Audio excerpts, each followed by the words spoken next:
Hey folks, this is ioEther. I'm back with some more World of Tanks. As you can see, this is Odimor. Odimor? I'm gonna go with Odimor. In his IKV 2 or 65-2. This is a tier 6 tank from the Swedish line, right? Yeah. There we go. And this is a tier 8 game, so he is bottom tier. He's going to have a difficult time. Before we get into this, first off, let's bump up that mini map so this looks all professional and like I know what I'm doing, right? And I also want to say that my clan is still recruiting. If any of you out there want to be in a decent clan, and you're either bored with your clan or not in a clan, or you just want to hang out with me more, then send me a message in-game or email or through Discord or really however you want to, and tell me whether you want, if you want to join, and we can start the process of getting you into the clan. So yeah, that's all awesome. And then I also want some. Can I get some thumbs up in the comments, because this is definitely Odimor's first game he's ever sent me, and I'm quite happy. This should be an awesome game if the battle results or anything go by. So we're just going to jump into fixed camera and let him start talking for himself with this gun. So this thing is actually quite awesome in its tier. The problem is that he's not really in his tier. Being a bottom tier tank in this, he's going to have to work a lot harder than he would have to work if he was top tier. And that position is a good one if the enemy shows themselves. When they don't, it makes it a lot harder. Now, he cannot get himself seen. This thing has no armor. If he gets lit up in any way, he's going to die. And you can see him doing the same struggle with the camera work that I was doing in order to not have the camera stuffed against the back of the tank. I've often wished cameras could go through buildings and then see through the building, because it would just make this game a lot more comfortable in a lot of ways. Hellcat is hiding behind the rock. We're not going to get a shot at him unless he runs away up that hill. But it looks like he's mostly just likely just going to die to the AMX 1375. No, somehow he's not dead yet. Somehow he pushed out the 1375. I'm guessing somehow the 1375 missed 2 of his 4 rounds. I don't understand how he did that. Or he'd already fired them, maybe. And so it's just Pajero is just going to ram him and then shoot him to death. And so we're going to start shooting at things that are coming down. Try to shoot at the top of that Progetto. And so basically we're just going to have we're going to overwatch for him. The next most dangerous thing is likely to be his T-34A5. But if it doesn't commit to the attack, then the Progetto should be perfectly fine to withdraw to more safe grounds, which is about where he is now. As my wife texts me, unfortunately I have to be unprofessional and confirm to her that I did in fact take care of our child.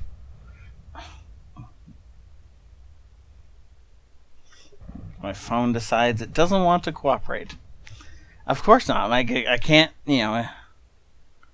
unfortunately it doesn't look like we're in any, or I guess fortunately we're not in any action at this point in time, so I can in fact send my wife a little text.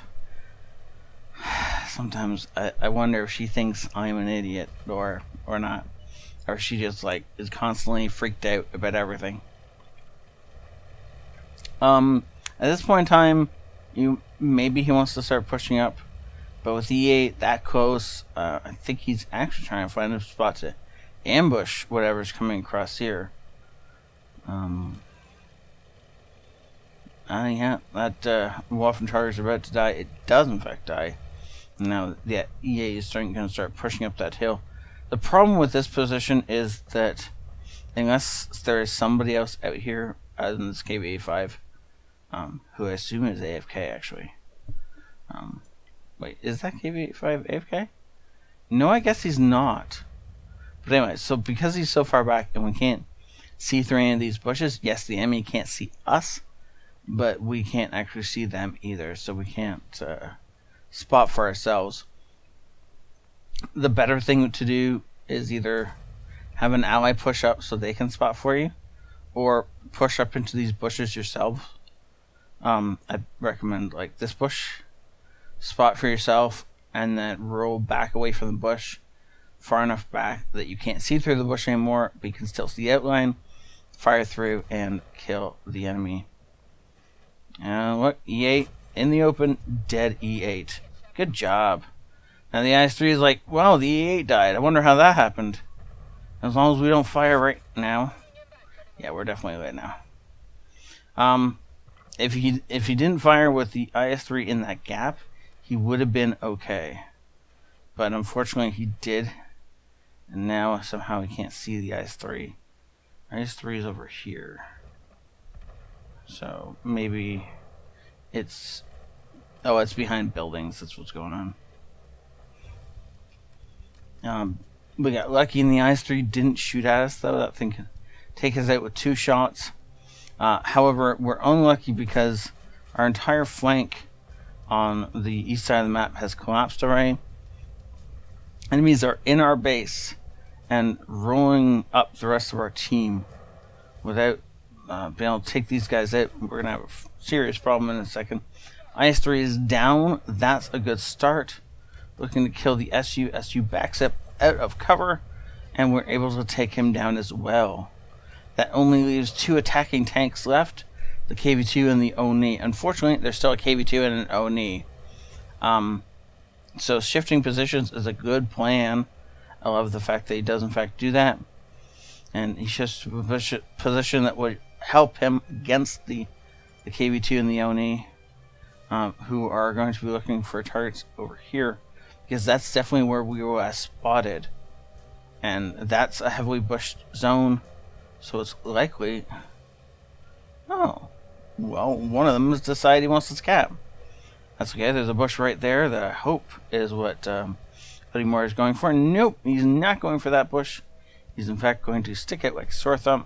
Thankfully, though, KV-2 is not that bright and is in a really dumb spot. And we get eyes on him. Unfortunately, we're not able to kill him.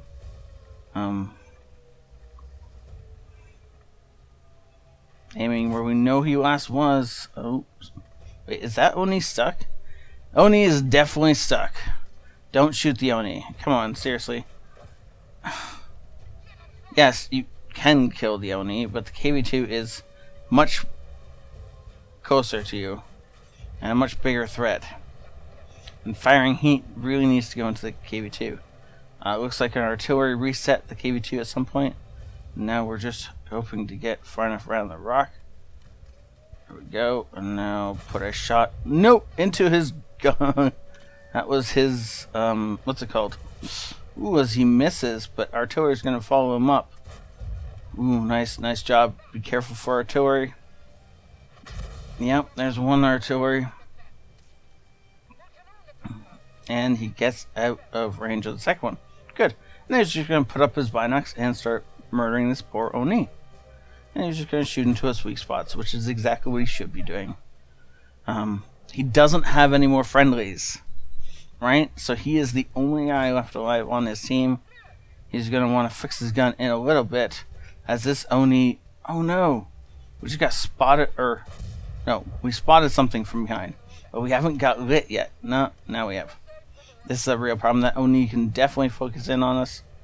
But killing the M44 was priority. Dodged that round from the Oni, because it's got to be incoming. No, maybe the Oni is too far beneath us and can't see us anymore. And he's definitely out, dropped off view range at this point in time. So he just comes back in, starts looking for the dead Oni again, puts his binocs up, and kills him. Good job. And now, he should push over and start pushing up this side of the field. And it looks like that's exactly what he's going to do.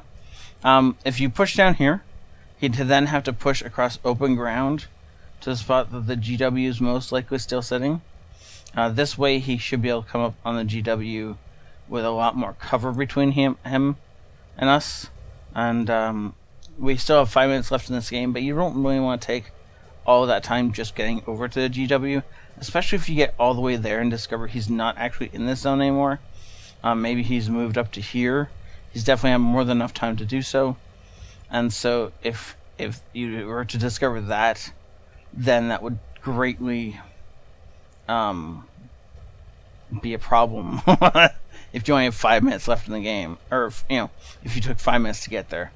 Whereas if you get there pretty quickly, but still being cautious, because of course there's still the possibility that GW is set up and waiting for you to come this way and waiting to shotgun you, and that would be bad because we would definitely die from that.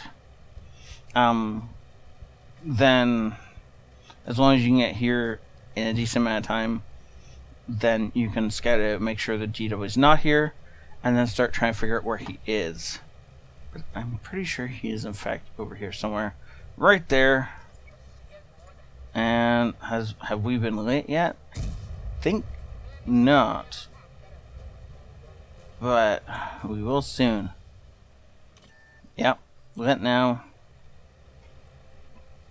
So GW knows exactly where we are. No. Whew. GW pulled the trigger way too soon. And he's going for the ram now, because that is the only option left to him. And just easily backing up. Nicely played, sir. That was a beautiful game from Odimore. And considering he's bottom tier, this is a pretty epic game. I truly enjoyed seeing this. I can't wait to see the next game from this guy. And I see real potential in him to be a good player this game. So thank you so much, Odimore. I know this is your first replay you sent us. And he just subscribed the other day. So this is even more awesome. And thank you so much for sending this in. Thank you everybody for watching. I'm going to jump over to the results now. And we'll see how much experience he earned for this caper. Because he really stole this from the enemy team. Ace Tanker, Bruiser, Fire for Effect, a Pascucci's, and a Top Gun. Unfortunately, 1 kill short of the Radley Walters, but still, this is definitely worth it. At some point, he did damage to himself? I don't remember that. Weird. But okay. Good word. Okay, so he's in a tier 6 tank in a tier 8 game. He does more damage than any of the tier 8s. A substantial amount more damage. Oh, and just a ton of experience because, of course, everything he's shooting is a tier or 2 tiers higher than him. Well done, sir. Thank you so much for sending this in. I can't wait to see the next game. This was really quite thrilling, and just note next time you have the choice between somebody capping you out and somebody who's got themselves hung up like that Oni was, kill the KB2 first. Just whatever tank that could be. That could be a light tank, that could be a tank destroyer, that could be an artillery tank. Down there on the cap, and then it doesn't matter what it is stuck. Either way, you kill the one that can kill you before you worry about the one that's got himself stuck. Artillery could pound him all day because they knew exactly where he was. He wasn't going nowhere. It's the same as if you find an AFK tank. Ignore the AFK tank until you killed everything that's alive around it. And then sit back, double bush yourself, sit back way in the back, and kill the AFK tank. But the AFK tank isn't a threat to you, whereas everything else could be. And everything else is a different real threat. An AFK tank could become a threat, but it's so unlikely it's not worth worrying about most of the time. Just as that Oni got himself so stuck, he wasn't worth worrying about. everybody else was a much bigger threat to him. That KV2 specifically because he could have spotted you for artillery, and eventually he did in fact spot you for artillery. So yeah, that was a great game, and we'll see you next time. Thank you so much for watching. Have a great night. This ioEther out.